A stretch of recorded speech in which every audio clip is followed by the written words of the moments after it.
ala kan sago di ama amin ala kan bella bani amin ya rabbi ala kan amabla amin ala kan amalu amin ambe sirani ala ka duana ce amin anga jurumu ala ka yafa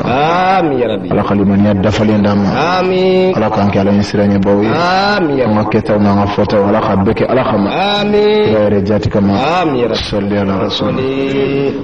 ni ala sona kila bi ambe karangarana sikata ala dire kabe bi le comme le 9 deuxième mois 2006 nous étions à Boussan Kalou Taniflana Tile Kononton Sigato Ladre Alhamdulillah Suina Kala Ambalimake de Kerasobe Ka Amwele Nous Umar Kulubali Amso Jigina et Densoro Demsodun Allahu Akbar Kodin Tokabara Salimata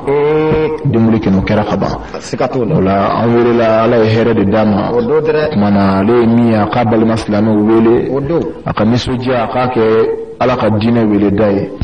o la an bɛ dugawu kɛ ala ka den balo ala ka den kɛ silamɛ ala ka na kan diya ala ka a nali kɛ hɛrɛ ye ala ka dɔ fara hɛrɛw kan sɔli ala rasul o kɔfɛ sa n'an bɔra yen an balima dɔw bɛ yen minnu ye dugawu ɲini kɛnɛya ɲininaw b'a la président ko an ka dugawu kɛ ko an balimakɛ dɔ ye boɲaka ye ko an ka dugawu k'a tigi ye an balima min yɛrɛ y'an wele a n'a balimaw bɛɛ mago bɛ dugawu la mɔgɔ mɔgɔ fana bɛ kɛnɛ kan a bɛɛ mago bɛ dugawu la mana an b'a ɲini ala fɛ ya rabbi haminako ninnu b'an na nin kaloba min n'an fila kɔnɔ kalo in bonya kama ala k'an bɛɛ hajiw bila ya rabbi an bɛ sira fɛn minnu ye ala ka don an n'a cɛ mɔgɔ caman ko gɛlɛyaw bɛ yen k'u ka dugawu kɛ garisɛgɛ kɛ nin bɛ ala de bolo a caman b'a ti ban mɛ ala b'a ka jɔn na jarabi waati dɔw la ka gɛlɛya s'i ma o kɔrɔ tɛ k'i jurumu don i jurumu tɛ ala kira kun bɛ se ka tile 3 kɛ a tɛ foyi dun kira delila k'i to kutuba la juma la a y'i kali silamɛw ye a ko ale muhamadu kalo 2 de filɛ tobili ma k'a ka so kalo 2 ka sɔrɔ cɛw b'a nɔfɛ miliyardɛriw don mɛ a kun b'o tɛ f'i ye dɛ n'i y'a dɔn ka kira don ani min ka kan k'a k'a ye i sara don ala bolo mɛ n'i m'o dɔn kira t'a f'i ye ko nin minɛ na parce que kira yɛrɛ y'an kalan min na ko ni mɔgɔ bɛ delili kɛ k'i ka ala deli n'i ye ala deli ala b'i wasa kalo 2 tobili tɛ kɛ kira ka so a ti balo foyi la fo ndamaro ani nɔnɔ kɔ fɛn fɛn bɛ yen ni tasuma bɛ don a kɔrɔ ala y'a bɛɛ gɛlɛya ma ka sɔrɔ jibirila bɛ jigin a kan wallahi ale ko ka di ala ye danfɛn bɛɛ ka hɛrɛ bɛ karisa bolo kɔrɔ tɛ ko ala b'a fɛ dɛ ala ye jarabi se karisa ma k'a kɛ fandan ye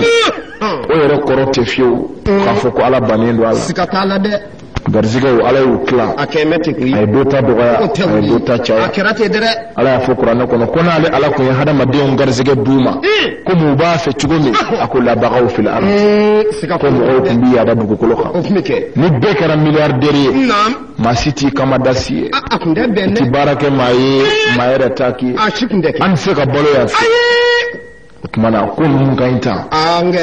ala deli min na o ye ala k'an bɛɛ laban ye ya rabbi ala ka labanko ɲuman d'an ma ala k'an se an yɛrɛ kɔrɔ ala kana an siri danfɛn na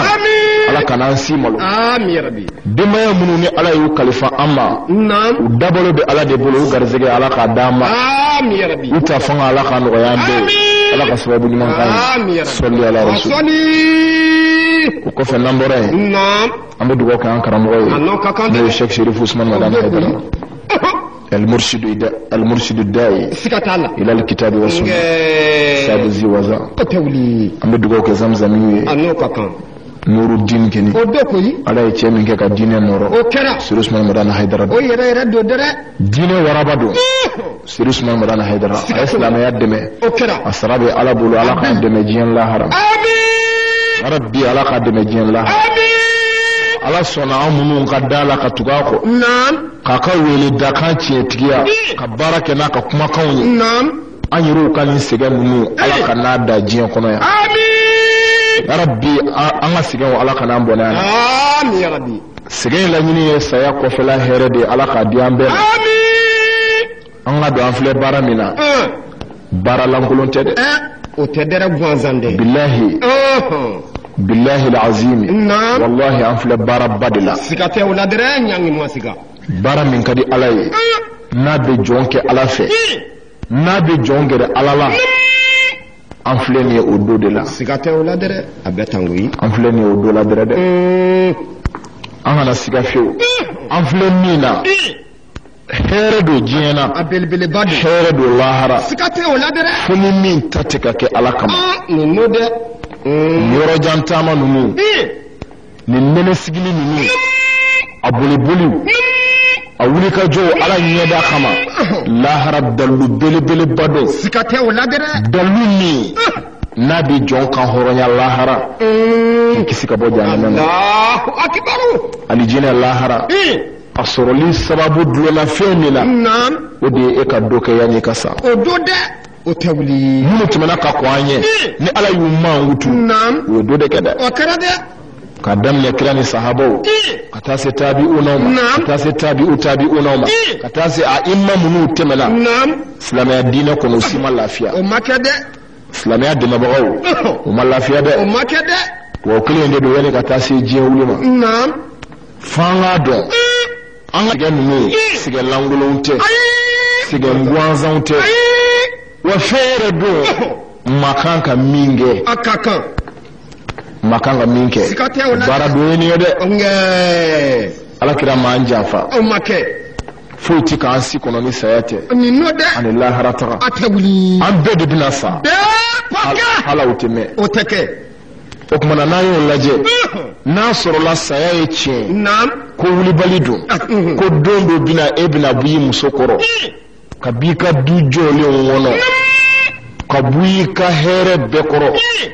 k'i don kasanni la, k'i siri, k'i bila dingɛ kɔnɔ, ka bɔgɔ jigin i kan, ko i b'i ka baara bolo.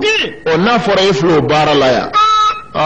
n'i jɔn'o na i jɔnna ko b'a la dɛ. A belebeleba jɔnna na dɛ. An faw n'an baw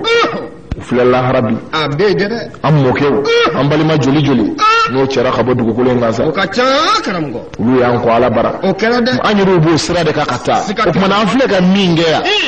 saya kɔfɛ an bɛ tanu n'o de ye. O kumakan dumanw de bɛ don an tulo kɔnɔ, a bɛ kɛ kaburu kɔnɔ. An ka lafiya b'o de la, lahara. Siga t'o la. O kumana bɛɛ k'i cɛsiri, o ka kan dɛ, bɛɛ k'i jija,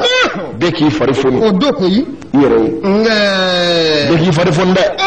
Lahara ɲini baaraw don, o do baara lankolonw tɛ, baara gansanw tɛ. Maa i ka sɛgɛn dɔ ye n'a kɛra Ala kama, Ala ɲɛ b'a la a b'i sara. Maa maa dɔ ye n'a kɛra Ala kama, Ala ɲɛ b'a la a b'i sara. I tanu na n'a kɛra Ala kama, Ala ɲɛ b'a la a b'i sara. N'i ma tanu n'a kɛra Ala kama, Ala ɲɛ b'a la a b'i sara. O tuma an k'an cɛsiri. O ka kan dɛ. Jɔn bɛ se ka taa waso ni fɛn min ye lahara, o yɛrɛ ye min kɛ dɛ. O do dɛ. Ne fa kun y'a kɛ tan, lahara kuma yɔrɔ tɛ. O t'a la. Ne ba kun ye moriba ye, n ba kun bɛ nafilaw seli, n fa kun ye karamɔgɔba ye, nin su kuma tɛ lahara. Se yɛrɛ ye min kɛ i bɛ t'o de jira Ala la. O tuma an se k'o de filɛ nin ye sa. A bɛ tan koyi. Ala ka diinɛ. Don min tɔgɔ ko bi anw kɛ nin fɛ yan, ka bamuru ta ka taa kafiri faga, an m'o ye yan fɔlɔ. Nka ka fara ɲɔgɔn kan, ka ɲɔgɔn encourager, ka tila ka wele da, an ka na Ala ka diinɛ dɛmɛ, mɔgɔw ka sɔrɔ ka fara an kan. O y'an ka jihadi ye dɛ. O y'an ka jihadi ba ye. Jihadi belebele. Lahara an bɛ se ka taa min jira Ala la. An ka sɛgɛn wa Ala kana kɛ fu ye. Rabbi an ka baara wa Ala ka kɛ Ala kama baara ye. Sababu ɲuman kan bɛɛ. Karamɔgɔkɛ Ala ka si d'a ma. Jamiyatul Ansar Dini Islamiya. Ala ka tɔn in kɔrɔta. Ala ka tɔn in dɛmɛ. Tɔn in dɛmɛbagaw Ala k'u dɛmɛ. Yɛrɛ jati kama. Salli ala rasul. أعوذ بالله من الشيطان الرجيم. نمبر أمبي تغني على في علاقة دواني الشيطان شيء. آمين يا ربي. أمبل ما كده بيعين نقولك يا أخويا المني مغصونا. نعم. نفلا سونا. أيوة إيه سونا نفلا ده كما كده براجين عليه. نعم. أيوة كنا أنا إيه مسلم نجاي يمنع. أخويا الموكب بسكاتي جوا. الله أكبر. وبراتي عني. أيوة مغصتي باجينا أبدا بي. وعمين جنبي نعم. Nafla sun fɛn wajibiyalen tɛ mɔgɔ kan nka n'i y'a wajibiya i yɛrɛ kan a wajibiyali kan i k'a dafa ni dɔrɔrɔ tɛ. Siga t'o la. Ni dɔrɔrɔ tɛ. Tant que i y'a wajibiya i yɛrɛ kan kaban nafila seli o nafila sun hatta ka taa se hali seli i ka wuli ka jɔ ko fila seli Ala ye jagoya tɛ nka n'i wulila k'a kɛ a dafali ye wajibiya dɛ. Siga t'a la dɛ. Fo ni dɔrɔrɔ gɛlɛn de seri ma sa dorra min yɛrɛ i ni bɛ se ka tɔɔrɔ a la i n'a fɔ i bɛ bana na walima i ka nafolo bɛ kasara o n'a ɲɔgɔnnaw i bɛ se k'i ka nafolo kuma bɔ walima k'i yɛrɛ ni kuma bɔ ni o dabilali ye sariya ma baasi ko la mais ni nɛgɛ a wajibiyali kɛ i k'a dafa sariya y'o de fɔ ko hali bangebaaw n'u ko k'i k'a tigɛ tant que u m'a fɔ i k'a tigɛ dɔrɔra kama fo an bɛ hinɛ an den na k'i kana tigɛ nafila kɛlɛ n'i y'a daminɛ ka ban i b'i jija i b'a dafa o de wajibiyalen don mais ni dɔrɔra de y'a s'i ma i k'a tigɛ sariya la baasi t'o la hali ni farida don baasi t'o la n'an k'a faamu nafila tɛ wajibi yanni ka don a kɔnɔ nka n'i donna a kɔnɔ a dafali wajibiyara siga t'a la dɛ ala ka hakili ɲuman d'a ma sɔli ala rasul naam أعوذ بالله من الشيطان الرجيم أقول كوفي عمي تغني على في على قدواني الشيطان آمين يا ربي شيطان من يكلي نعم قبل الدافع وفلي على الله أكبر ربي على قدواني آمين نعم بسم الله الرحمن الرحيم ونعم برا يندان سيزيني على توي على مي كبكولو دلو كدوكولو فنسي سكاتي أولادنا أوكيمي على مي سوكو نابي دوجي أوتولي على مي نينتيكي ودا نابي نوبفا الله أكبر ala min jambe aka danfew na caya tato anyina ne do okende ala nyeba na ban kalama sikaten na de aban don fana katina hala nyere ka ange abetangui dusuko min bila ni nyumando ni jugumando ala de babon sikato la de wa nyebe bengani yala wa bina be sare ka bara la wa min bi kono yere ala bi ni sarala sikato la de min bi kono ala bi ni sarala wa nganji da ngasrala nye o kakande o de islamé ka fe be ala yo fanya qur'anana man yattaqillaha yaj'al lahu makhraja wa yarzuqu min haythu la yahtasib ni ma min sirana ala ni ala ko abi iboko gelewna sikato na dere obike ko abi tlaki garzege yoro le masigini yoro nge abike tengu ko aya yerla wa man yattaqillaha yaj'al lahu min amrihi yusra ni ma min sirana le ala ni ndika ko no ya jena ya wambano ya lahara ndewli nisrana nye min waya dina de o tawli de rabbi ala kan kala yesranya de sizina ni ala togoy amno kaka ko dugule shereba o dudere aha femmi makinyela masammi nati kale kofio lahara na bitla ka jugement ke sikatola yimi mvu balima ke ma kofe na plotala yimi nga kana fulula na mabwa kala makedo yimi nga musula ko akera ala min nyana lahara na bi ni jo ka gundo dakene ka lahara be nyana o ala en kudu o dodere ni mo daranna ma fuiti ala kutanga ibi jantu yerla sikatola nam اللهم صل على سيدنا محمد وآله وسلم نمبر يا بسولي مصطفى خا نعم دانفيو نفسامانتي جيمين غوغادي على دافي بي ابي ala ba fe katime beka mo munu mborala ko kadi ala e katime toka sikatola ala ka kedo nge ni masondro be kafiriya asidiya tifonya mamadou kadi ala e akera ala fe ala ere kera fe wa nyiru kan ga kafe sabu kira kera nguru nge akera tingui an ga kafe o kaka imaye chedo ito sella dondola nam ayeta ya kala ka ba masali muhammadu ka anyinana sufa yi das nogona nam kira nana ma kira ko ma ko mbale make ko mundela e ma songa silne kam tayya ko nana ako kira ma ko basite mina na ka seli kande sabu ku be kan yere sukola ni ala ko fodi bi mana ka ala barakada ka ala wala nyumando usukola ni o de keli e fo mina na ka seli e Allahu akbar kira ko ka nyana kira ko menti negende ako billahi ni kelo ni gne be ka bara nyumana na lahara ni ne muhammadu kanzoli taala ala ba segi ma lahara akara kabakoyi akuyi kana sikola da akuyal mai ma mene muhammadu ko kuma kauna ko baran yune ala lulu dugawu kwa bedlone ndonde akeba feli yake adlone ndo atisi ala mafika saline muhammadu ka yemo mewa akbaru ko le kira ko kana kulungi ka kira la ni nyina na ne kanzoli ko ita keta lahara ala ba sigi ma kwa ya fara zahidi bado kundo ala yesirenye bado nyibuna jena abana jena tugura ala ko susu abe arakan bacha ma useli alai Allahu akbar bendo la sufa yida ya ala kira suguna nam la suguna ya kiranye kiranye koro dia koro chapar ay kira kumbe kira sina ka fote ki ko do ala ina fu ka sirati mali Allahu akbar ko kira mako kuma ki dimini ndo ngoro wa kira ko ay kuma dimi ko ako kira makite ndo kira ko mbido bra sikatala de kira ko wallahi mbido atawli kira ko mbido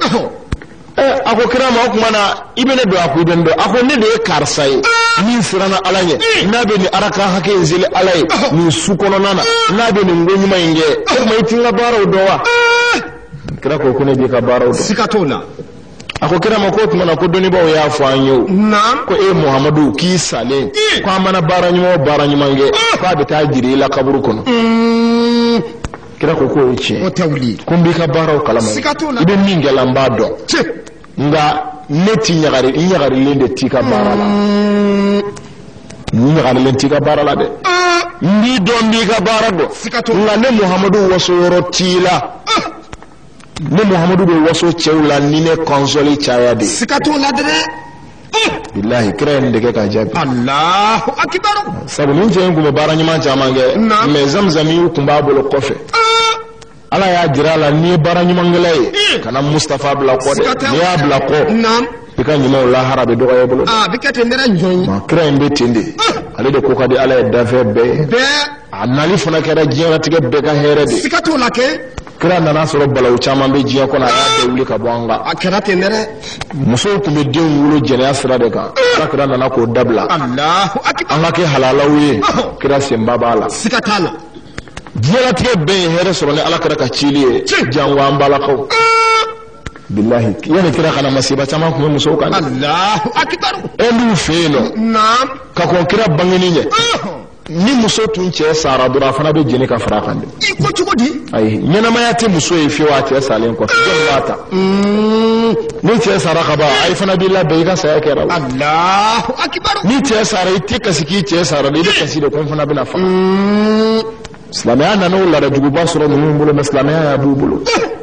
kira nana hɔrɔnya caman dafa dugukolo kan siga t'o la dɛ kɛra diɲɛlatigɛ fɛ a ɲɛnina diɲɛ kama siga t'o la a ye fɛn bɛɛ y'a ɲɛna tari an bɛɛ ka se ka kisi nin n'o dɛ ala kira tun bɛ ala wele ko ala k'ale mamadu mantonw ka na e b'o la o kabini ala kira kere ye fɛn ka ban kɛra an bɛ sɔli mustafa kan n'a so dunke wa n'a ka sahaba ɲuman n'o ka kan nam وكان قد خرج الإمام بالألم من بين المشركين an ye baara in bila yɔrɔ min naam sidina ali a filɛ karanga duruna de la karanga min bɛ wele ko husnul aswad ko karanga finma karanga in da la a bɛ yen Allah a ma se ka don fɔlɔ karanga datugulen don mɛ karanga ɲɛmɔgɔ bɔra naam o y'a sɔrɔ malikul hudamu ye cɛ do ci n'o y'a yɛrɛ dɔgɔkɛ u b'a fɔ ma ko ka maamu o de cira ka na sidina ali nɔfɛ ale sutigiden 7,000 de bɛ ɲɔgɔn na sidina ali n'a ka mɔgɔw ani karanga in yɛrɛ tigi n'o ye musawiru ye o fana bɔra ka fara cɛ in kan o ni sidina ali de filɛ kɛlɛ la karanga da la karanga kɛni datugulen don sidina ali tulo b'a la fana ko masakɛ bɛ sira la masakɛ ka ciden yɛrɛ y'a sɔrɔ a n'a ka lɛtiri an ye nin bɛɛ ɲɛfɔ bon sidina ali a ko kɛlɛ de kɔnɔna na ko a ye drapeau dɔ ye kafiri ninnu bolo ko drapeau in dilanlen don a kala ye sanu de ye kɛmɛ k'a masiri kosɛbɛ k'a cɛɲa sidina ali de ye drapeau in minɛ u la ka boli ka taa ni drapeau in ye silamɛw ka yɔrɔ la ولم يرم جواده إلى أن دخل إلى وسط الأسفل المسلمين a ko wallahi drapeau in ka gili duya mina ala de b'a dɔn mais drapeau in bɛ sidina ali bolo de la a b'a ka so k'a bi ka boli ko a ma drapeau in fili fiyewu k'a ka giri ko f'a sera silamɛw ma n'o y'a ka jamakulu ye Allah akbar قال الله أكبر وكبر المسلمون معه وفرحوا فرحا شديدا ko tuma min na sidina ali sera silamɛw ma a cunna ka bɔ a ka so k'a ko allahu akbar a ye nin fɛn wɛrɛ min silamɛ bɛɛ ko allahu akbar sidina ali y'i cun ka bɔ a ka so ka drapeau in bɔ a bolo siga t'o la وفرحوا فرحا شديدا في ذلك اليوم a ko silamɛw nisɔndiyara nin don nisɔndiya la min ka bon kosɛbɛ siga t'o la dɛ o bɛ kɛ فلما أخذ الألم من المشركين a ko tuma min na sidina ali ye drapeau in minɛ ka bɔ kafiriw bolo صارت قلوبهم واقتهروا قهرا عظيما wallahi kafiriw dusukun pɛrdira siranya donna na sekeru la selila min ka bon kosɛbɛ Allah akbar حتى كادوا يتفرقوا من شدة غيظهم fo a surunyara ka ci ka bɔ ɲɔgɔn na dimi yɛrɛ bonya kojugu fɛ drapeau in minɛni a ma tɔ t'u la fiyewu Allah akbar ثم أقبل الإمام على أصحابه ko kɛra min kɛ sidina ali ɲɛsi a jɛɲɔgɔnw ma n'o y'a ka sahabaw قال لهم يا قوم sidina ali ko a ka mɔgɔw ma ko y'an ka mɔgɔw إن هذا اليوم قد ولى بديائه وأقبل الليل بظلامه أقواك موما أقواك دو أنفل سومينا نسوينجيني بيتلي أقواك دو نقبان su yɛrɛ kumasera k'a ka kaman bolo jigi dibi bina don fahamalu bina ala alqawmi hamlata rajulin wahid masedna ali ko in bɛ cogo min san an bɛ k'an fara ɲɔgɔn kan an ka jigiw kan an ka suruw ka suruli ko kelen fa inna la na'manu min alqawmi indama yansadilu yazhabuna ila hisni sabu ne sedna ali danayɛlen tɛ ni dibi donna n'an seginna ka taa an ka kan na minnu ka segin ka don karanga kɔnɔ ne dalen t'o la dɛ ajabuna fihi فيعظم علينا الامر sabula n'u donna karanga kɔnɔ u bɛna fɛn wɛrɛ labɛn an kama min bɛna kɛ baara ye dɛ o kuma u kana taa se an na an k'an jija an ka tulo la yanni su ka ko naam فركب القوم خيولهم a ko kɛra min kɛ sedina ali ka mɔgɔw yɛlɛ n'u ka sow kan وانشدوا بأسلحتهم u y'u ka kɛlɛkɛminɛnw minɛ k'a minɛ u bolo صاروا كالأسد المغلظة الدارية wallahi u y'u kunda mɔgɔ ninnu kan i b'a fɔ waraba min joginnen don walima n'a degunnen don استد أزمهم بأخذهم الألم a ko i k'a dɔn ko mɔgɔ ninnu silamɛ ninnu ka décision k'o bonyana kosɛbɛ drapeau in minɛli o ye fangaba d'u ma ونصرهم عليهم a ko kɛra min kɛ drapeau in minɛli kɛra sababu ye ka dɛmɛba d'u ma فعند ذلك قال لهم الإمام عليهم بارك الله فيكم وعليكم سيدنا علي ko a y'aw suru ka ala ka barika don aw la فحمل الإمام وحمل القوم سيدنا علي yɛrɛ y'i suru mɔgɔ ninnu kan a y'a ka bamuru sama y'i da u kan سيدنا علي ka nɔfɛmɔgɔ ye bamuru sama o bɛɛ y'u suru kafiri ninnu kan فلم يكن إلا كلامه البصر أو فأقرب حتى قد هزم المشرقون a ko nin ko in kɛli ma foyi bɔ ko waati min kɔnɔ ala nana se di Seydina Ali n'a nɔfɛmɔgɔw ma se kɛra kafiri ninnu na فولوا الأدبار وركنوا إلى الفرار ko kafiri y'u jɛngɛ ka boli ɲini u b'u yɛrɛ ɲini sabula bamuru dadigir'u la kosɛbɛ فأخذهم السيف من جميع الجهات والأقطار a ko bamuru kɛni y'u minɛ fa bɛɛ i mana bɔ ni yɔrɔ yɔrɔ ye bamuru de bɛ yen تركوا يمينا وشمالا kafiriw carina kini ni numa مدى غمام ومصاور إلى الحصن ko karanga in ɲɛmɔgɔ n'o ye masawiru ye ani gamamu o mun ye masakɛ dɔgɔkɛ ye o min cira kana Seydina Ali ɲɛɲi o cɛ fila in o ni mɔgɔw u y'u kunda karanga da kan معهم فئة قليلة من قومهم jamakulu b'u nɔfɛ ka b'u nɔfɛ mɔgɔw la u bɛ ka boli والإمام في أثرهم Seydina Ali kini b'u kɔ olu b'u yɛrɛ ɲini u bɛ taa يحسد فيهم إلى أن أيقنوا بالهلاك Seydina Ali kini a bɛ k'u halaki ni bamuru ye cogo min a b'u halaki ten olu yɛrɛ bɛ bori ka karanga yɔrɔ ɲini a y'a dayɛlɛ u yɛrɛ dengɛniyara k'a fɔ an bɛɛ halakira bi فدخلوا الحصن وهم لا يقصدون بالدخول la yusaddiquna don a y'a tiɲɛ a ko u bolila ka na a y'a dayɛlɛ yɔrɔ bɛɛ karanga dayɛlɛ la u ni boli bɛ don u donna hali bi u dan t'a la fiyewu k'a fɔ k'u bɛna kisi الباب وتركوا أصحابهم من خارج الحصن ɲɛmɔgɔw mana don ka ban u mago tɛ ko mɔgɔw la tuguni ɲɛmɔgɔ ninnu bolila ka don karanga kɔnɔ jamakulu dɔw donn'u nɔfɛ o yɔrɔ bɛɛ ye datugu ka mɔgɔ tɔw bɛ kɛnɛ ma كان الحصن الأسود لا تعمل فيه المعاول a ko karanga wolonfilanan in kun karanga duurunan in kun kɛra karanga ye n'a da sɔgɔra ka b'a dayɛlɛ cogo t'a la kun fo n'a dayɛlɛ la wa pikiw yɛrɛ don yɔrɔ t'a la fiyewu فلما أوثقوا الحصن بالترابيس a ko tuma n'o ye karanga in datugu ni k'a sɔgɔ ni gongoro ni juru ye رجع الإمام إلى ما كان بخارج الحصن karanga da sɔgɔra ka minnu to kɛnɛma Seydina Ali y'i kunda olu kan sa كان السيف فيهم فقتلهم عن آخرهم ni ka bamuru dɔw la k'u fa fo k'u ba wallahi المسلمون وراء المنهزمين ko silamɛw kɛni carina ma bolile ninnu kɔ o kɔrɔ silamɛw tora u b'u kɔ mɔgɔ minnu ni se kɛr'u la naam صار كل من ألقوه قتلوه silamɛw kɛni tora ni maa o maa n'u ɲɛ dar'i kan ko dɔ in tugura e kɔ u b'i faga de dɔrɔn أخذوا سيفه وفرسه naam o b'i tigi fa k'i ka bamuru minɛ ani ka so ثم أتى المسلمون a ko kɔfɛ silamɛw nana Seydina Ali yɔrɔ وجدوه قد أفنى ممن كان قصد باب الحصن عن آخره o y'a sɔrɔ Seydina Ali kɛni maa minnu kɛni ma don karanga in kɔnɔ n'u tun bɛ da in na o y'a sɔrɔ Seydina Ali olu bɛɛ faga k'u ban أقبلوا من كل الجهات وأتوا من كل المعركة o kɔrɔ min kɛ Seydina Ali nɔfɛmɔgɔw bɛɛ dalajɛra Seydina Ali yɔrɔ وأخذوا جميع ما كان على المشركين kafiri ninnu bolofɛnw minnu fagara u ka sanu n'u ka bamuru n'u ka so nafolo min b'u bolo silamɛw y'a bɛɛ fara ɲɔgɔn kan a bɛ fɔ nin de ma ko ganima nafolo n'a sera kafiriw la o bolofɛn ala kun y'o daga aw ye وقرنوا الخيل بالخيل u ye sow tugu ɲɔgɔn na u jɔjɔ araw na وعملوا عددهم على الرواهل وكم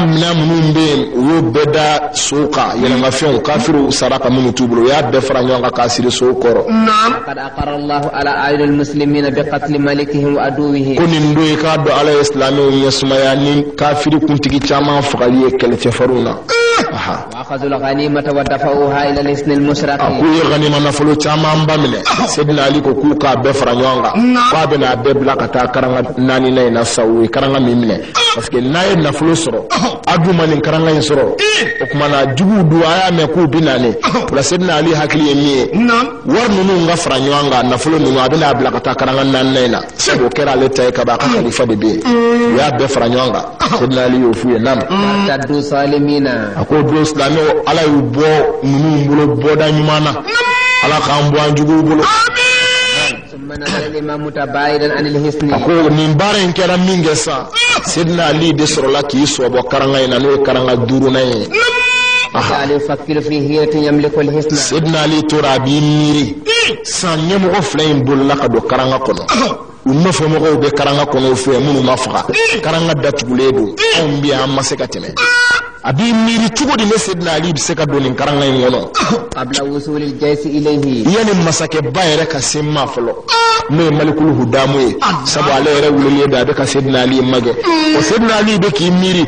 afora masake be sirala mun fana flea tugo di biseka karanga soro yani masake ka siya tura bi miri o dabaliwla akra kama ko nam qaddama al-imam wa amara ashabahu jami'an bis-sahari wa tark al-manami o karaminga Sayyidina Ali ko anno fa ma ko sa ko imbe tugumi akon masika nasno ganfla sumina beka sinya na foka duguje فإن هذه الليلة أعظم مما تقدم سيدنا علي يكون سوء تمنا بسوء وانا دكابوا بي لأننا قريبون من الجيش الملك أكو سبلاني مساكيكا كلبولو ما انجان تكون أنا أمن أن يهجم علينا هذا وإن الفجر اللذاني في هذا الاسم أكو ندلتو تفلا منوكا مغوفل كرانا كنا دانا يتكو لانوتنا كرانا دايلة سوفيكا جيغانغا masake fana be anko ko resans la no fle balaw fla de ni yoche karanga mo danaya te kele bolo bamin ko fora o fana be srala na le mato to nyedo kedna li ko sno ko timbi nam yudhimuna fi zalamil layli akwanda do fe nas no gora danga to fla mi fle karanga kono kana suranga su dibi kono إذا أجم عليكم القوم فليحرس كل منكم الآخر أقول ما نيكو يمني تقولا ما كله وكله كي بل ما كي كروسي حين ينام ni balima ke min gwabe gingo ba yigi karsa wuli ha ana aqufu alaykum akuna sidna ali raflanya nekel min mununa ce fuqata dugu jes no kote جعل الإمام رضي الله يطوف بأصحابه وقد مدى من الليل فنصفه أكو سيدنا علي تراسا أي سوبك أبي منو an fe mo dafe atis no ko fe islamo ko men nyani le la no fe ibit le ba jihadi la su fana mana ko itis no ko wa balla benentende fambe kele la telefona to bila fle telefona to bila nan tla ambe na dum ay hoteli ko di aba damne ka dum so ma fukata tlebi billahi telefona te di ma yama daraka dum Allahu akbar ni mi soro de do nga kha fo fe do la benendo kuma tin fi jihadi kera ala kira tlela billahi sahaba ko wallahi wuluni ala kira de la ka bokata jihadi do la bukhari ko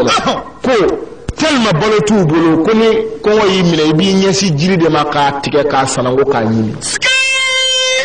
jiri bulu afle bukhari ko de ala kira rebo de dumo do ufu le wula de fana ko ala no fekelela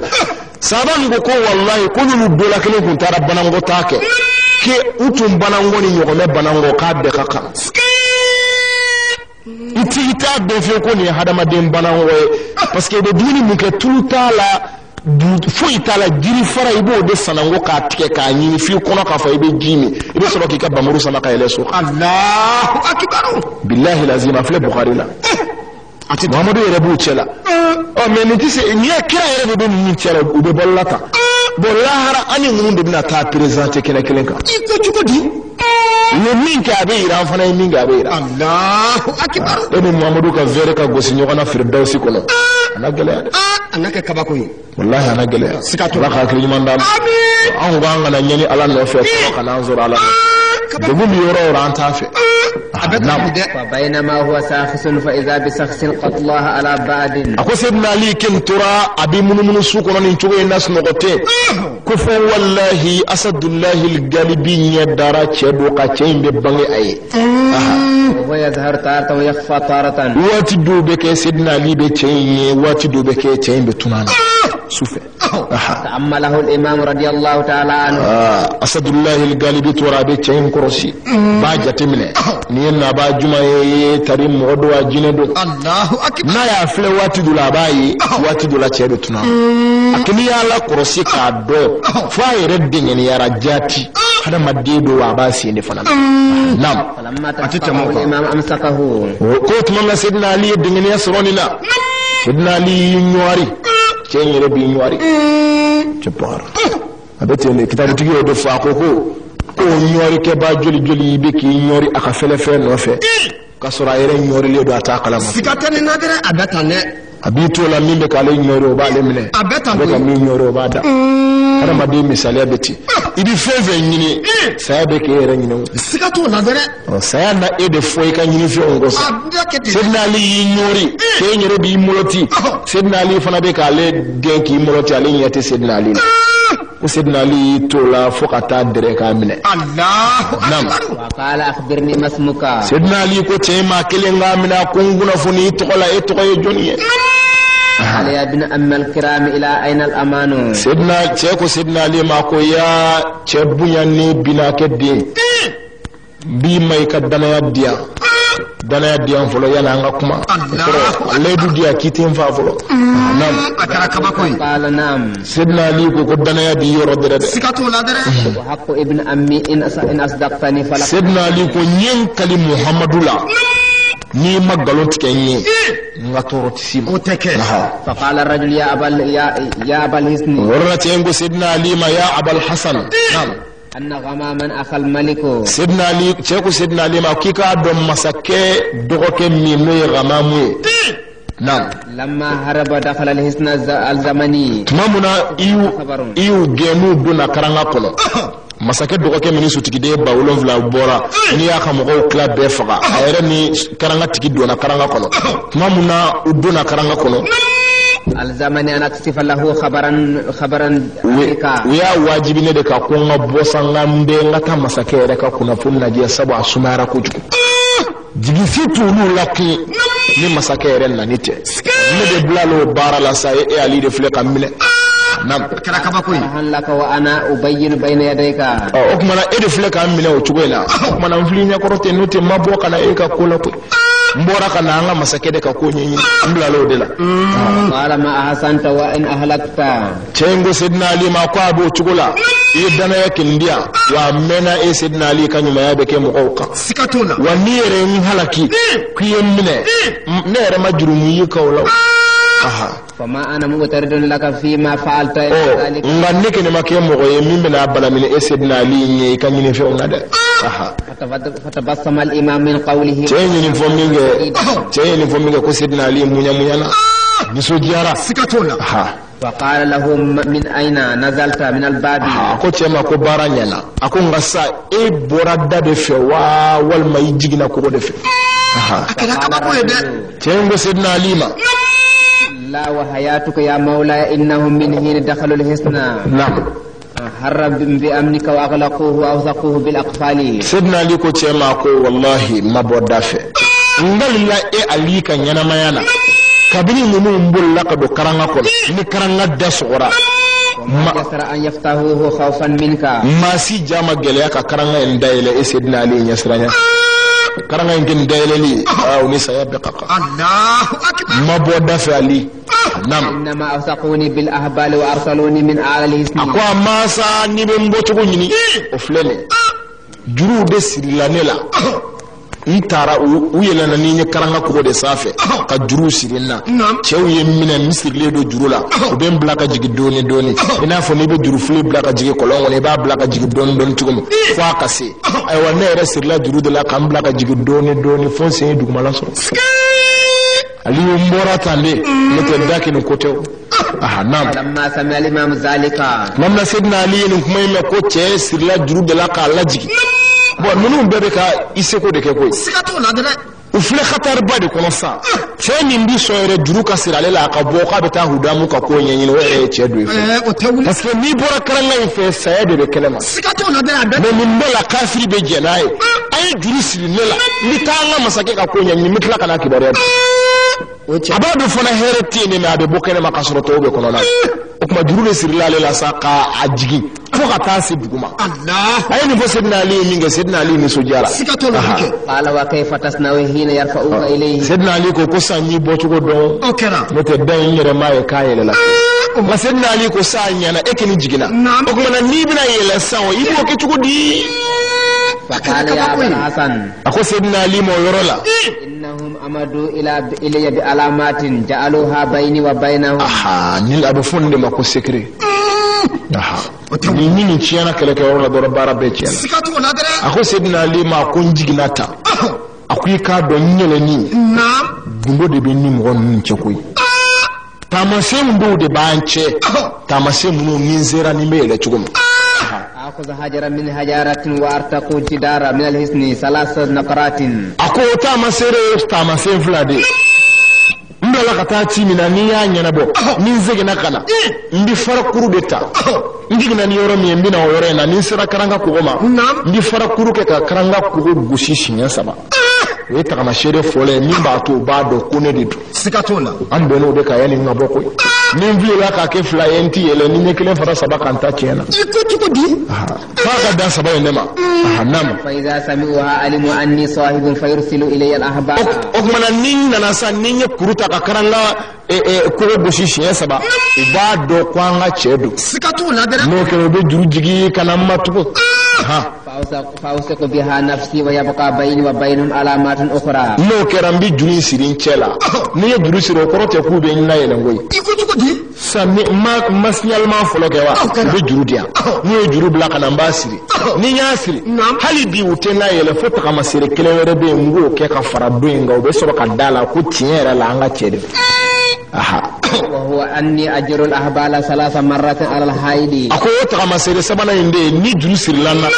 juru mun bulu yere bolo ne yere be sigin ka juru tufa bolo sinya saba ba tufa ka senga tufa fo sinya saba no ko be dala ko tinyara la Seydina Ali tafio sikatola no ko be tro kana yele on nimbe ko yulu sira nembe saya kana ta do ko andara sikatola dara ni ko yi فقال الإمام لما سمع ذلك أكبر نصر المسلمين كتمنا سيدنا علي ني سيدنا علي الله اكبر فو الله وفتح قريب أكون نصر من الله وفتح قريب وبشر المؤمنين آية قلا أقول دمنا نقبوا على أنا دايل لكن نعم التفت إليه ورب سيدنا علي لما نيجا تشينفله قال ما اسمك يا هذا أقول شيء ما كن نبلا علي بيمي تقفده يلما يتقو قال اسمي غالب تشينغو سيدنا علي ما كوب ندي ويلي كو غالب فقال الإمام قم يا غالب وانا ثيابك سيدنا علي كو تشيما ساكوك موليكي جوي سيفلا نعم غالب تشولا كيجو سيدنا علي فلا سرانيندو سيدنا علي كو تشيما يقدر جيبو نعم قال له وما تريد بثيابي تشي يرى دمنا sikatola dara dikati فانا الله حرام او بنا ني ونيسا ayere damle ko Seydina Ali ma ko ebe mu'minin ngaduro kibo ebe mun kala فقال الإمام أرى فيها رأيا Seydina Ali ko hakilna do de benay kaduro kibo bana إن ذلك نزع غالب ثيابه نعم وهو يظن أن الإمام يقطع رأسه ako yoro la tenya kaduro kibo kana be yere na'am abeka jigi ka fo ko Seydina Ali ibn Ali busode abe to tige flayde ngane kana bin busode neta ay ben faga ya ma fa ma ka dirkibo min flene tala nena ke saka ebi ne ke mtura sirani do sa ale madala fe ka bna dabba muruti da mama adana busud lekin bi buwa fa be yere nam وقال له بحق ابن أمك لا تقتلني dirki mboto ako Seydina Ali ma kumba nyini fe ka ke Muhammadu kama ikana mvada za hali kafiru be kama do billahi ama fa ke buli kama de hali ala mofo ake ibina ke de Muhammadu kama la taqtulni kananva sabale nimdre ki bo mu flesina ma foi famfo ما كده hanam فقال له الإمام يا غالب لك الأمان ولا أهلك Seydina Ali ko tema ko Ghalib akonyo laydu tugude anta tukane ولي دره ako dana ya bi yoron tifa torotesi ma tisi muso ma tisi deuma nam fataba fadayiba khadaruka sidna ali ko mai hakli lafiya ita ni yara toro iki nyosmaya wala yanaluka minni illa la khaira wallahi la ali ka foyti se e ghalib ma bini heret Allahu akbar sidna ali ni su kodiya ko jugo halata fo nin ce ma ko tubi aha فلما سمع غالب ذلك طابت نفسه ممنا تشيني نمكو سيدنا علي دنا يا دما قاقد لكيبو فاتنا فغا كرامينغا نيمو لا فيرا سبوا يا دو اسلامي فيني ليدودو sikatola dana ya do koronya do dambe do islamé tijan tijan fadé billahi lazim islamé obité sikatola Khalid ibn Walid de Muslimatul Kazabi kele Muslimatul Kazabi min wale kire Khalid de adre kataka mine fo karanga kono ale fana fagara karanga de kono Abdullah ka do karanga de kono islamé do de ko ta karanga ina ka karanga ko ta ki chu karanga kono muno do dala ku faga ka daile Allahu akbar Khalid sorola ka do o yoro la washi sorola ka faga me yani Khalid na ka do karanga kono kele una na kele ko we brazucho Khalid ya wele ko musalmatu bewa ko boy kan na ya karakaba ko jey masonga bo parce que ba dale ke ni Khalid Khalid ba faga hala halin yeti ko me kayle sikatola de o kon la Khalid ko ma nyinga bamru blanti kele boy kana mba fi ala kuma de ma fi ni ka kuma boy kana o yoro be Khalid ya ka bamru blan e bi bamru tabolo musalma kum Khalid kama ko boy kana shi folo la boy kana alesrana Khalid ko bo sa boy kana na kuma kele te boy kana o rabbe musalmatu fana yila be aborana sikatola de anana fagra la Khalid la min Khalid fi Khalid ya fay obike min ba rafa ya fi Khalid akala ka singata non sabadu Khalid ma ko me yanfaqa bona bebe ni tiende no fe agira no fila amne ka bali ka ngari ana bamru fili mai ka do ko no jona Khalid ko wallahi yemin fo mi seka ke sikatola de nga ninyo kenya jafa okera la ilaha illallah muhammadur rasulullah ko ninyo ke billahi nya jafa ni le bamru bla la khabu akana nga kuma ni ka kira ka mine kelela ya la nya jafa okera de o de kama moke boyay sadir islamiyya kaba ko dine do de ko billahi kaba ko dine ba abelebele bando hal islamiyya ni kafiri ce ikallay dubbe ikana boroto billahi rabbi sidna ali ko cema ko hakli siki ce la fero rabbe sabaya do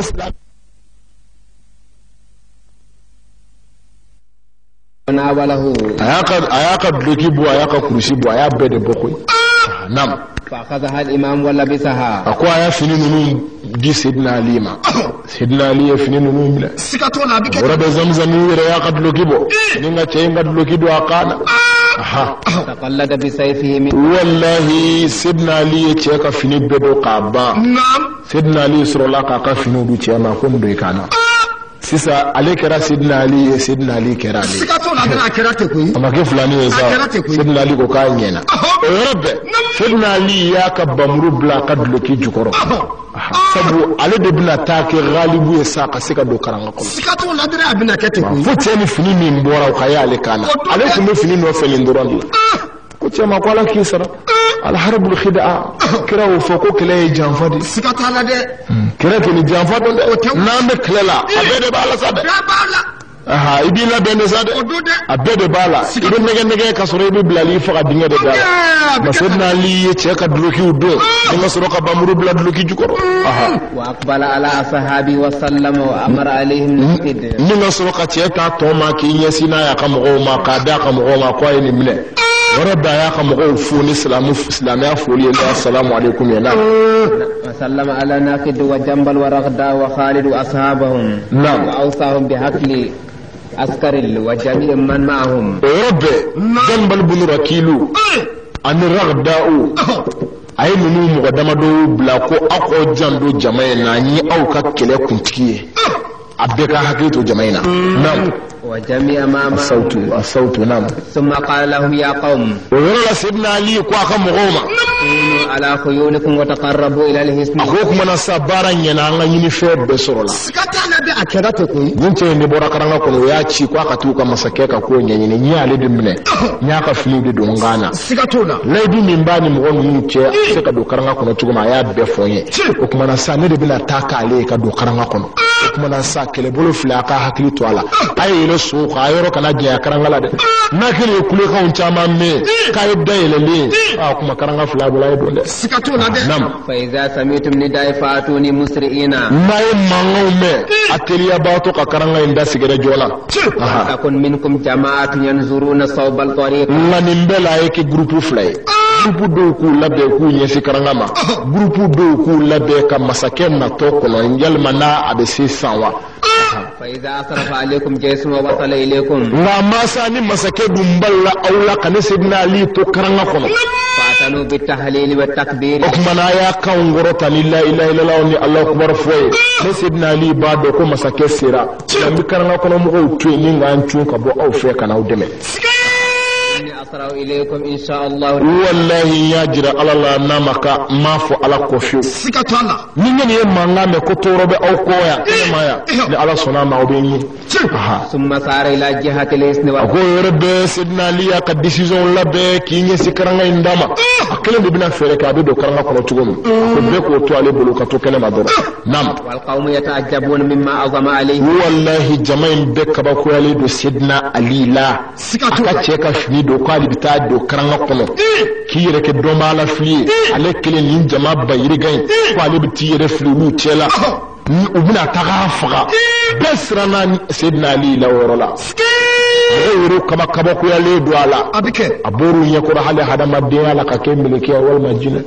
make nda jala fi ko maklem se ka ni nyona hakilna ta kidoke nam فقال غالب يا أمير المؤمنين والله غالب ميا خفنو دي سيدنا عليما ممنا علي سيدنا علي تاتوي كسيدنا علي كاتش فرنياي كاكا على الدنيا كاكا لمنياي كاكا حيباي نعم قال أشهد أن لا إله إلا الله وأن محمد رسول الله صلى الله عليه وسلم ورب لك سيدنا عليما كو والله بشريا كو على يكلني بشريا كو إبتشي من كتيلا على كرادو sikatana dere wallahi nyona makanka daila makanka tuki o kanga kede ni wala sidna ali ma fo chema tubi ama waju me sidna ali ka kewale anaka cheya ani decision min bala ka yini zena ko de che so sidna ali ya ka kesna Allahu akbar sidna ali jogo de ni tubiya muta ma fo ni ma tubi mbifa ye gundo fana fo nangifa ay chemne dro ka da ka mo ma yesi me chere yayi chere la nin chen mo kanka tukum ko sikato na dere raba liman yarani alaka kilibanci ninga kiraka kira yasire sikato na fasurra al-imam li dhalika suruman orobe sidna ali yefrem ne ki jofolo chapar amiru miso diara sikato miso diala mi ngabo chenga tubila ثم سار الإمام وهو غير متركز إلى أن وصل الحصن والله رب سيدنا علي يسكرنا أمغتي فويلا سباجي على درون نعم وكان غالب قد وصف له الموضع الذي نزل منه كو غالب كنغرا علي جينا يورو مي رفي ايا expliquer سيدنا علي ibeta ni yoro ndefe karanga kenyenge nyavana ni serai drapeau do dulele do safe o drapeau njugumanayi yende ye place ni tara yoro wele atinye de ibita yende waya be fo sidna ali nam wa ahlul hisn muntaziru min khabarihi fi ma bainahum wa ko karanga mo yiru ken tora lu toro be galibu makono anga che min tara siranye yini ma ka ko lu toro ba ko nabina wala nabina ke tukuti Allahu akbar kadhalika izlaha lahum khairul imami aku toro bo tukude la fo sidna ali na bangu ye abina sufe zannuhu sahibuhum masawir ya ghamam rabbi sidna ali bina yasile duma ku ya jigi ka fo sidna ali ghalibu de chaparo wala ko karanga nyamo ne masawiri alay kanto ghamam ma ko ya ghamam laqad jaa rasuluka akuy ka cide na tofluti arju an yakuna jaa bi sururika aku anjigi ken baka nanna ni so jakuma bay ka fa وما زال الإمام سائر إلى أن جاء إلى الحصن سيدنا علي مفرا بتامن تقول بلا فأخذ حجرا ونقره بجدران الحصن 3 نقرات متوالية سيدنا علي نانا فوا سيرا كرانغاي تشي بلاسي مي فواي فوا تاري جوي ولو نسو جالي دو كو غالب بنا كسر والله تونغان زيا بنا دو سكاتو لا دري او بنا كبار سيدنا علي نانا كواي كروتا كان يا فاي كو سبا ايره جاندوندا ايره لا كنا فيليكا كناني سكاتو لا دري سيدنا علي كو ngusini kuruye shiya saba gwan ko ka saba daf nam lamma samal qawl naqara alhisna mam nam gonu nye karanga kuru gusika me shiya saba ayqanu annahu ghalib aku dengen yara chiere la ka fo ni galibu ye sabu ni nguno taw ni masi ke fo chemi mura karanga ko nam arsalu lahu hablan min lifin nakhli ko rabbe we jujigi kanyesi sidna lima yana galibu do jurunu ndlale do nin tamaro faradi nam فأخذه الإمام وشد به وصبه وهو يفكر كيف يطيقون حمله سيدنا علي يجرم من كاسري أتشنا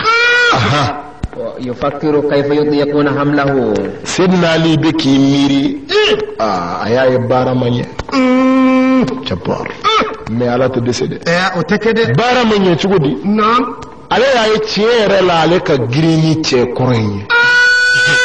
akara kaba ko ayo go men niko sidia lu baka karamo ko remplacer ya do be mandi no blawo place la mo na bu kala ma jona o nake sidna ali ya bara manyo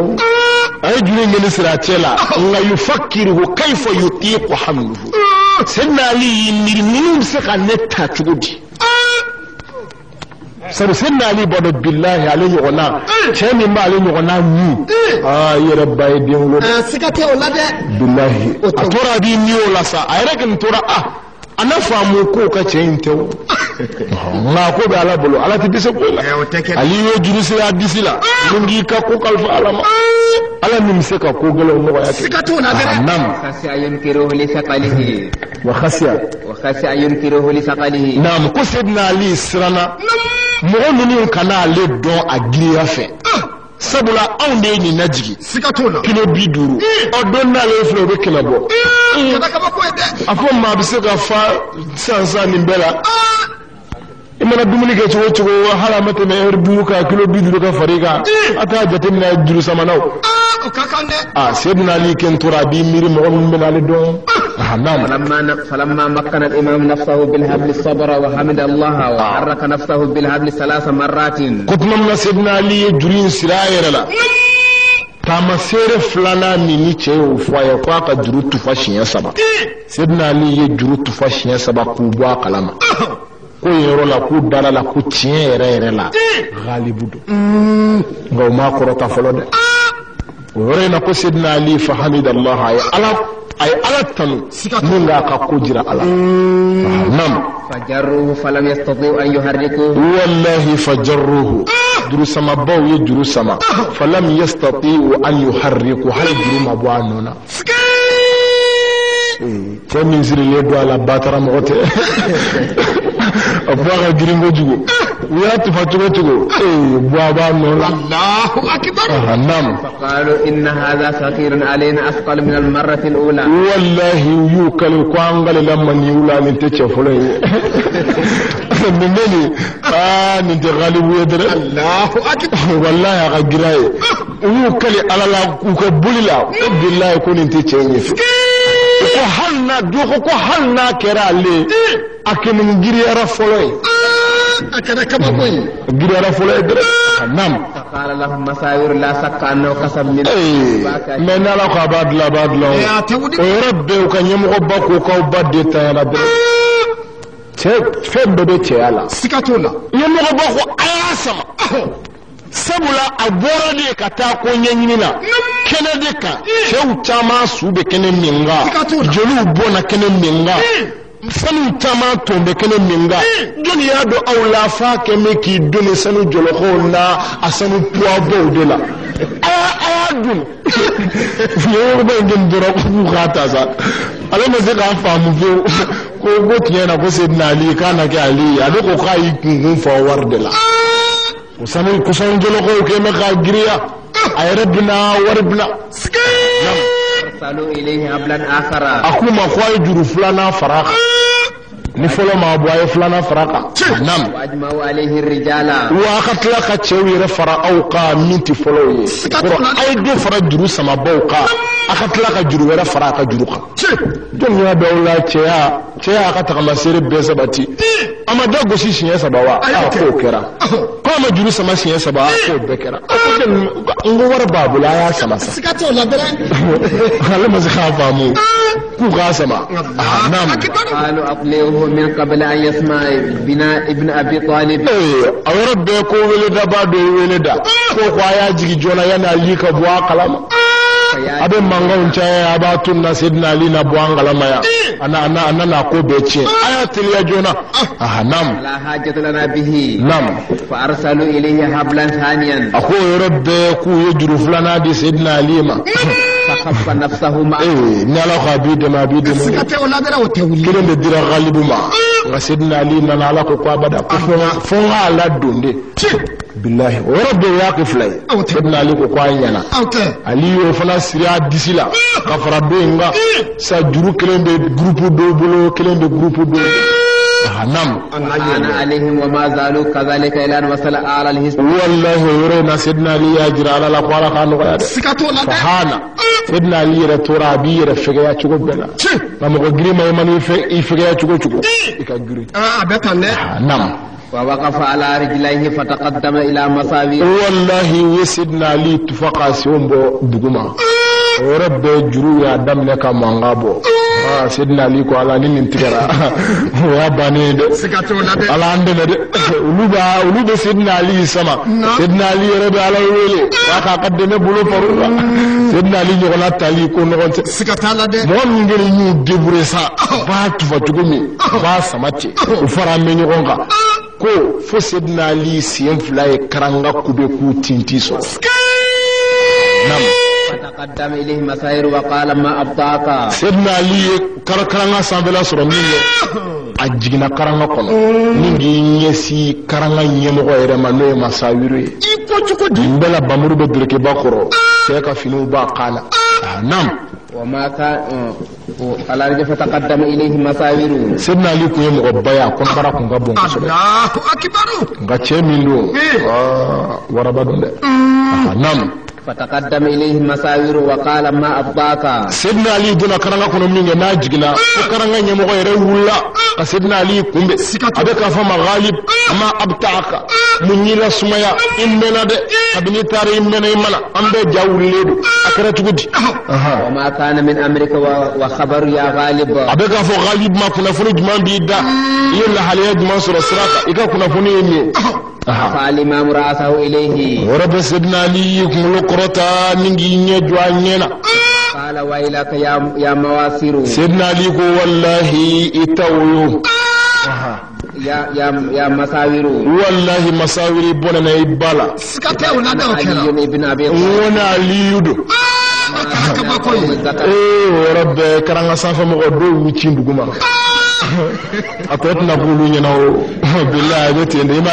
sadir balaw bari donga kabili ali ko kuma ke mena karanga kono munu be ko ka ulu e kene mana fusa ya karanga kono na wana anana nyana boye do ganya fo kabna nya ya ka girin jugum anya don te galibi ngaw te go gute dagola atona go nyana ulu wuci ma dige لما سمع قوم ذكر ذكر التجمع على كلامي والله كوك ممنا سيدنا علي كنكو ني علي يدو قبنا يو فوتشي كي ibad din bina kabo akoro kuni علي يدو كو قبل سيدنا علي يو فورمي انتجمع عن الكلام karana kono mo be dadina be ko ministre kumbe ka zueni afaka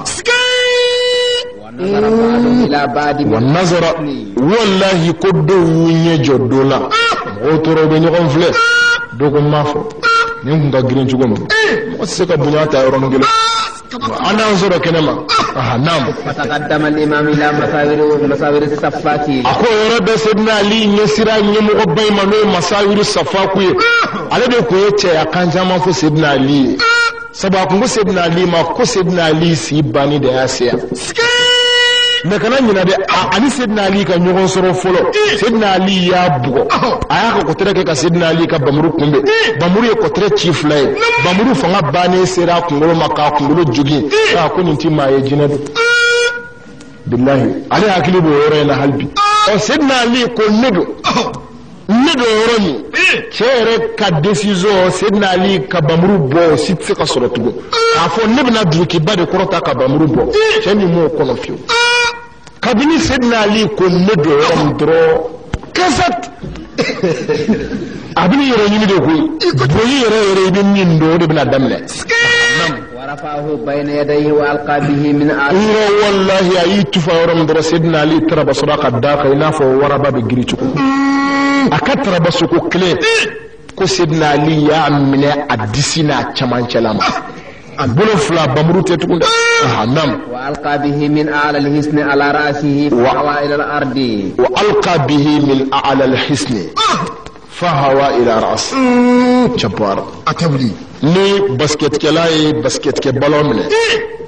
abe bido panye mingona ba fili tugum Sayyidina Ali girna cenga minga ya mne ka Sayyidina Ali tufana ye fa alqahu min a'la al-husni karanga sambela Sayyidina Ali ya fliti ka flina fo basket kela ba ka basket ke balon fli ka bla fe ngono tugum Sayyidina Ali ye cen fli karanga kene manana ko ce tarabbo khabi akmuluka nam fatahassama azmuhu fi lahamihi wallahi kwa kuluna sududuna nyogona itseku bo nyogona fiu yandik walam yataharraka aboraka bi yoromi falam yantig walam yataharraka kuma milama nam jalallahu ruhahu ila an-nari wala tirana ni katab janino kono wa bisal qarabi sabati yoro Sayyidina Ali yenin chain do nyogona de ka ta khafli ka boga bi ka kulu do nyogona ka kulu na bu do nyogona robbe ala tirarana ni ka do jane nako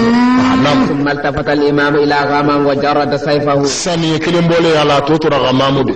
robbe Sayyidina Ali bloki ngorota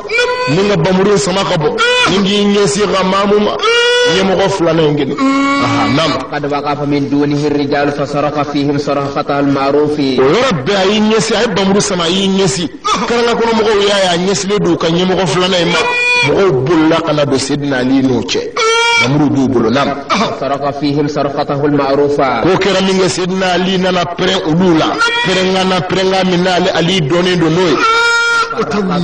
ningu nu farafara la ka bo nyoko prenga inve sikato na nam وتقدم الإمام إلى غمام سيدنا علي يسي غمام بمرو سمانيدو كبو وهو أن يعلو بالسيف أي بمرو كروتا همينيدو قال يا ابن أم رسول الله إني كرهت أن أموت تحت السيف ورب غمامك سيدنا علي ما كي جوفلا والله إني كرهت أن أموت تحت السيف أكون إيه علي كبمرو كنفا مو كانوا فيو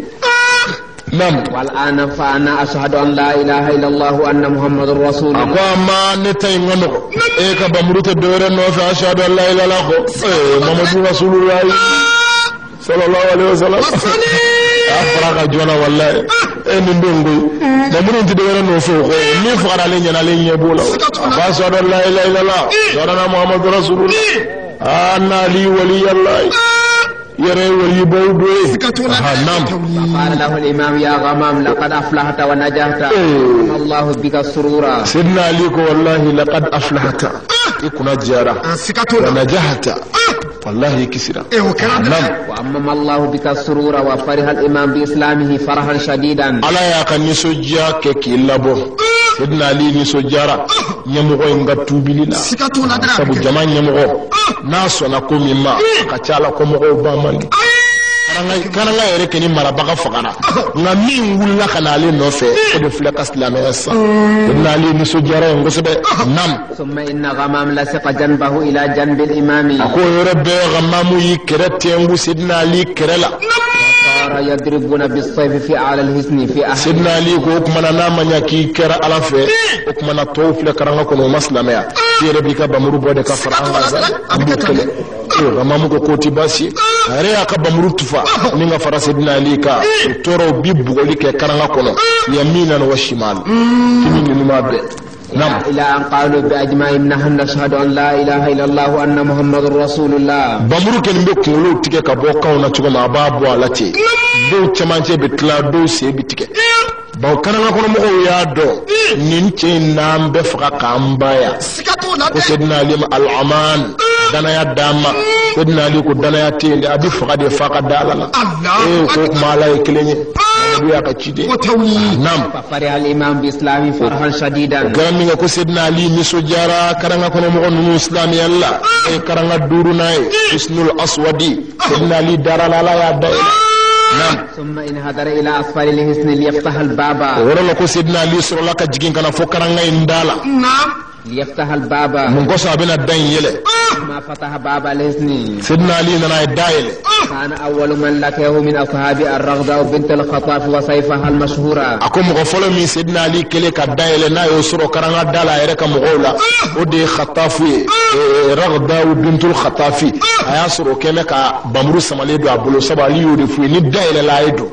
ali re daile ro min durani ni mo ofula ni min bena Allah akbar taqamaman ila janib al imam mamna ragdawi gamamu jole sidna ali kref na'am qalat lil imam ya sayyidi ako sidna ali mo yoro la noy musuyi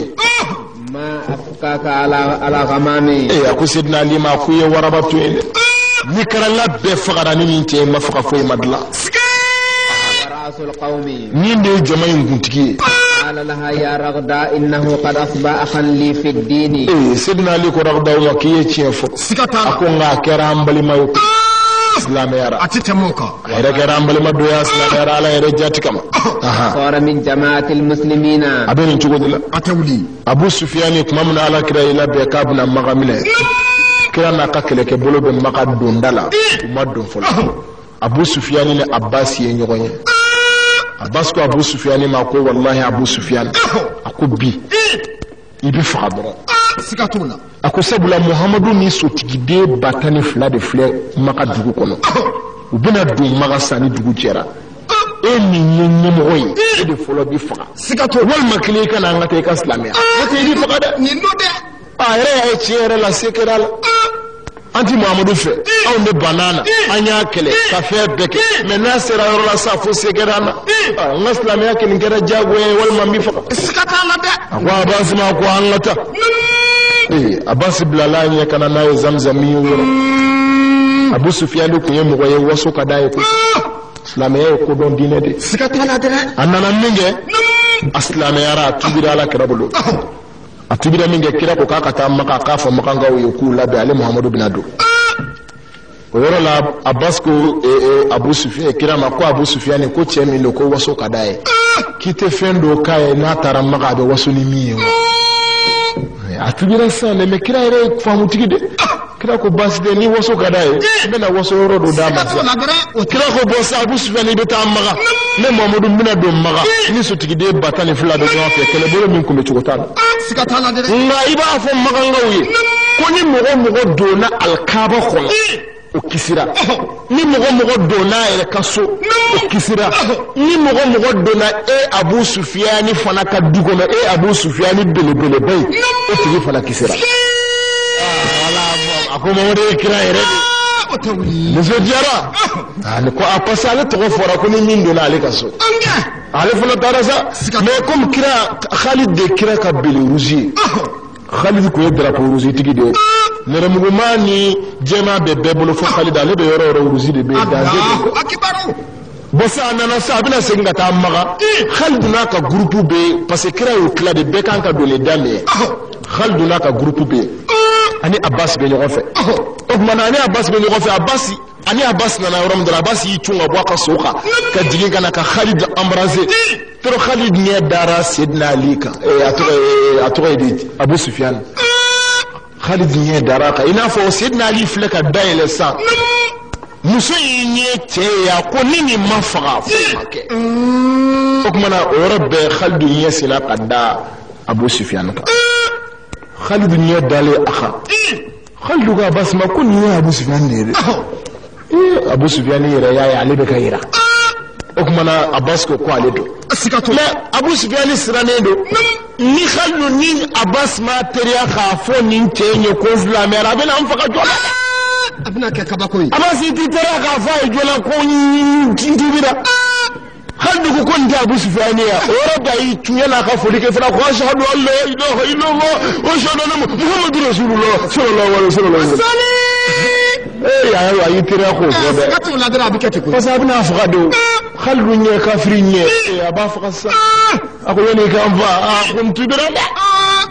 aya ke kire ka tlaka siga ma khaldu nyana ya do fulana makya ala kamade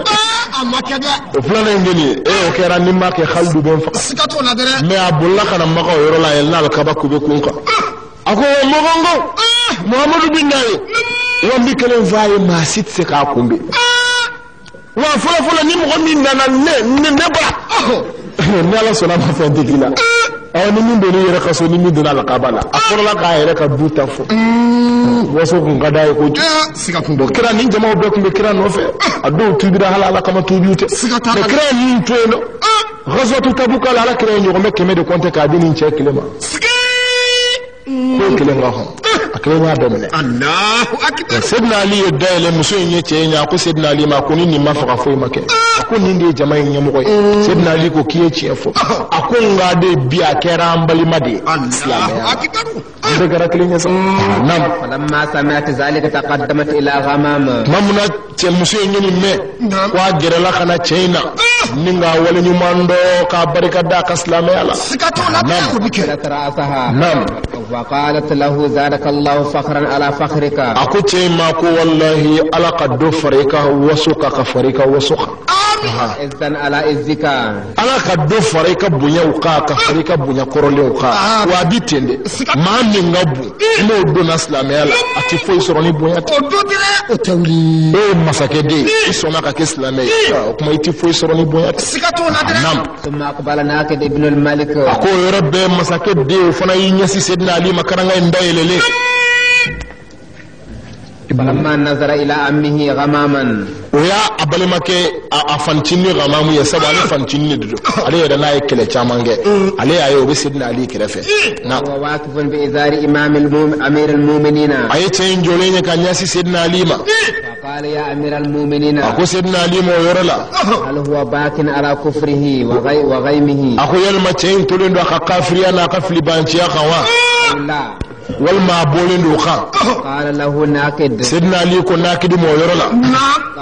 qabla ra's ammika akoy ifantini kungolo sumusumu innahu sara sarikuka fi ad-din wallahi akeri do islam yalla qala nakid ala ammi wa qabbala ra'sahu fa qafahu musafahat al-islam ko yorbe nakidu gerala fantinna ne ka sumusumu fasafahu safat al-islam ningi bolo dama islamaya bolo dila فرح به فرحا شديدا أني سجارنا بلمكين غسلامي إن الإمام أمر الناس أن يجمعوا أصلابا سيدنا علي كوكو بارانينا كوسا كوكا كلك منهم بفرا نيوكا ووضعوها بين يديه ويكلك منهم بفرا نيوكا كان بلا سيدنا علي يكرو لالا الأموال والأمتعة نفل في دار عدو الله مساوره نفل منو زرولا أني أكمنا من منو زرولا سيدنا علي يا بفرا نيوكا كرانغا دورونا ينغونو كابلا ala jugu nyamo oy min faqara o ka duk o ka soere ko nam kama alaiha wa ajma wa akhadha jami' al-khuyul wal mawashi ninga adaso so munu be ya bemle nam wal mawashi ani yele baga munu be na fo sawni bawni misu ya bemle abekra islamo tay wa hasanu fi hisni wa ja'ala fihi aqwaman muslimina yahrusunahu sidna ali ya be krosi karanga ngono la ka mo do bla nyamo yala munu be nan krosi ani musuni dimseni munu be kam goddo ke karanga nyamgoy amara alaihim man yahfazu wa qama al-imam yantaziru ma kana min amri llahi azza wa jalla ninga soro kam gobla konya kuna katla ka laje ala bla koy to dafa ci gomi karanga sabami e flamin tora ko fessa no karanga worona ni wulum nayere ya do sanke ni mbarake bana ma be ni tunda worona ni ka ani masake bina nyogo soro sala wa aba soro be le wa sidna ali ko ka to be ala bol nam الراوي ko kitabu wala fi baya مالك الهدام هنا أرسل أخاه غماما ومعه 7000 المتقدمة ako amma femi malikul hudamu ya raka koy kutma mun malikul hudamu ya dogo kecci no ya gamamu mi fleka islamaya katugu sayyidina ali ko kwatla la ka cewere wuli fana cilen ko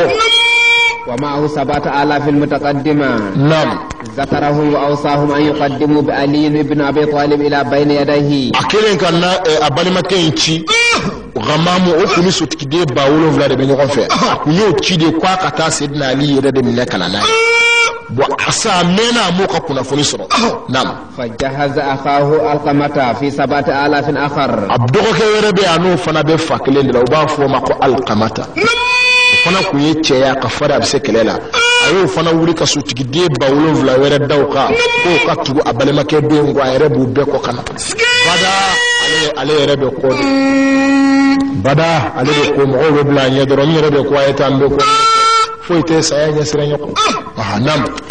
وأمره أن يسير في الوادي حتى يأتي ابن أبي طالب من خلفه أكوك منا كيلنا نينتي فلانا يقولي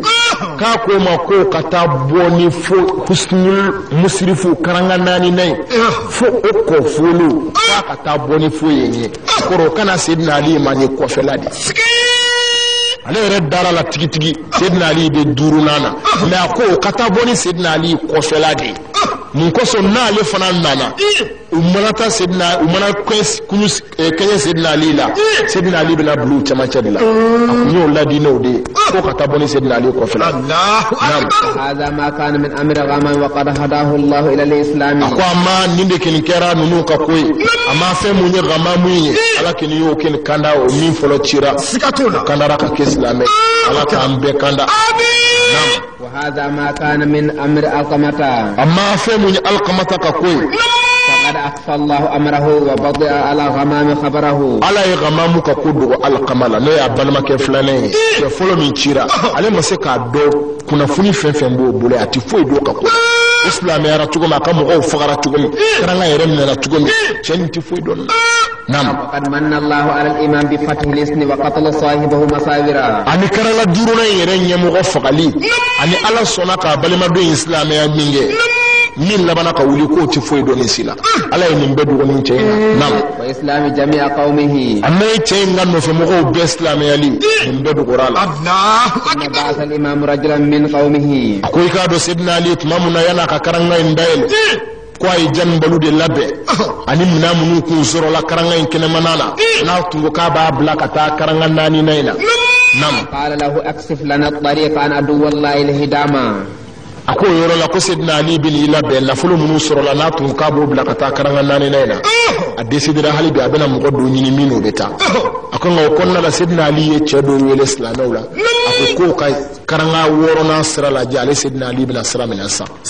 wala de sen nubla wulu do blaka sira nyini folo yani yeda ka wuli ko ka la je mo misra la abena wuli sa wanzur ma yazharu laka ako tien ma mafle fe min be bangi isra le kanu foin addi ilayya bil khairi bil khabari ikasig ngana kuna foni dine sidna alima ta'awika wa ba'atha rajulan wa qad kana wahidan nahiyatan kama amarahu al imam akoy kana sumaya fi akala ka mo were wele ko faraka tefla ku fla ka tawfla ta nan wa amara jambal an yazhab bil aslab ila al hisn al musrafi asrulaka janbalu wele ko minamunu nintu ngombetano e karanga nani nana eflene aha wa ya'khudhu ma'ahum 100 abdin ay sotigi de kena wele ke faruna ko fara janbaluka ako e katam na mbla karanga nani nana ni mo chika karanga woro na srala je ni ni ngam go bina tayban sura srala nam sara kama amarahu al imam ako rabbe janbalu tarina fa sidna ali ya mariya tugum yazalu kadhalika alama amarahum al imam ako janbalu kin ma farabi kunda karanga nani nan ka nim minaw sidna ali ya fo ay tugum ila an walla nisfan nahari ufut litlancheti mena qad abda ala al imam khabar al farisin wa taliati sotigi de flamin fani sidna ali yo bla ku ka tasra nyanyini lu fana mena o masinga al imam min zalika qalqan shadidan sidna ali jorola sirana o sotigi de flenga kula daruni hudamu de benawa wal ma bina ke chukuti nam kana al qam lamma kharaja min al harbi imami akuy ka do al qamata munye masake do ke flanay mamuna ali wulla ko aka sidna ali akaboni sidna ali ko felay nam hada an tariq al akhar ako ali israwere de minti karanga worona e resray fi ajil an yaqa khattat ar raj'ati ala al imami mun ko so aka sidna ali jigitike abona ko felay nam fataqabala ma jambal ali tara e resro fo karanga nani na isra de fe nindu fana janbalu blala ko katani minawne ali sutigi de kenebe ko o janbalu de ni cɛ in taara bɔ ɲɔgɔn kan Allahu akbar n'o ye Alkamata sotigiden 7,000 de fila bolo nani Sidina Ali ka ciden bɛɛ la sotigiden 100 de b'o bolo olu y'a dɔn kabini sa ko a kɛra baara sika kɛra arada an yakhuz anhu al-aslaba wal amwala tuma mun na janbalu ye minɛnw bɛ janbalu bolo ani nafolo a ko a banna kaban cɛ in n'o ye Alkamata ye a y'a laɲini ka bi janbalu n'a ka mɔgɔw k'a ka nafolo in bɔ su la fa baraza ilayhi farisun wa sara yunadi ya waylaka a ko o yɔrɔ bɛɛ ko sotigiden dɔ purutira ka bɔ a ka mɔgɔw la وصار ينادي ويلك ألقه صامك ورب وسطك دي يسي جنبالو ما فلو yanu ka biya ka sabu yere ba da amsala ninti ali kini amba fakasa kali ka warbe minana warbe sutiki die do ya ka bamuru sama ako janbalu makki ika bamuru bla waqif makanaka ijo rola sara janbal warbe janbalu yikunda la sunnata mana ka fremele hatta kada adu wallahi an yasila ilayhi ko wallahi janbalu munyuna fo tieni mbika wele da be ka fo janbalu ma ijo ika bamuru bla danga to ma kuna ijo janbalu فرمنا وربه سوتكدين جننا فاجر لجنبلنا نعم فاطف عليه جنبل كانه شعلة النار وضربه بالسيف نعم جنبلو كان مفوي فوي جنبلو كان ياتو فو غرلالا aka foyi jo ale ma fenfo agerala ninge janbelu ya kabamuru sama ningi gerala نعم وضربه بالسيف الى صدره جنبلو يا بغنا kabamuru ila sadrihi bugolin tarabi chain disika ne kafiri chain ولم يزل حتى وصل الى السرج نعم فتجندل أن أدو والله إلى الأرض صريعا والله بمرو يتي من نينغا كا اديسلا كا تكفلاي كا بوكا بيا كا سوكا يدور في دمه وأجل الله روحه إلى النار ترى بك فرندو اجلنا على تيراني كافرين ني قبل جانمكم ma jan baluni nuka ko bna laba ci gomi sedna ali ni hudamu amena suina tabla nana e wakati wala irana amena tola se amma ni ala fa ala ka kini ma ala ka sababu ni manga dini wolo ala ka ke di ka ke dine de me baye claire jati kam amin asali nyon ala ka ni sara angelo mo be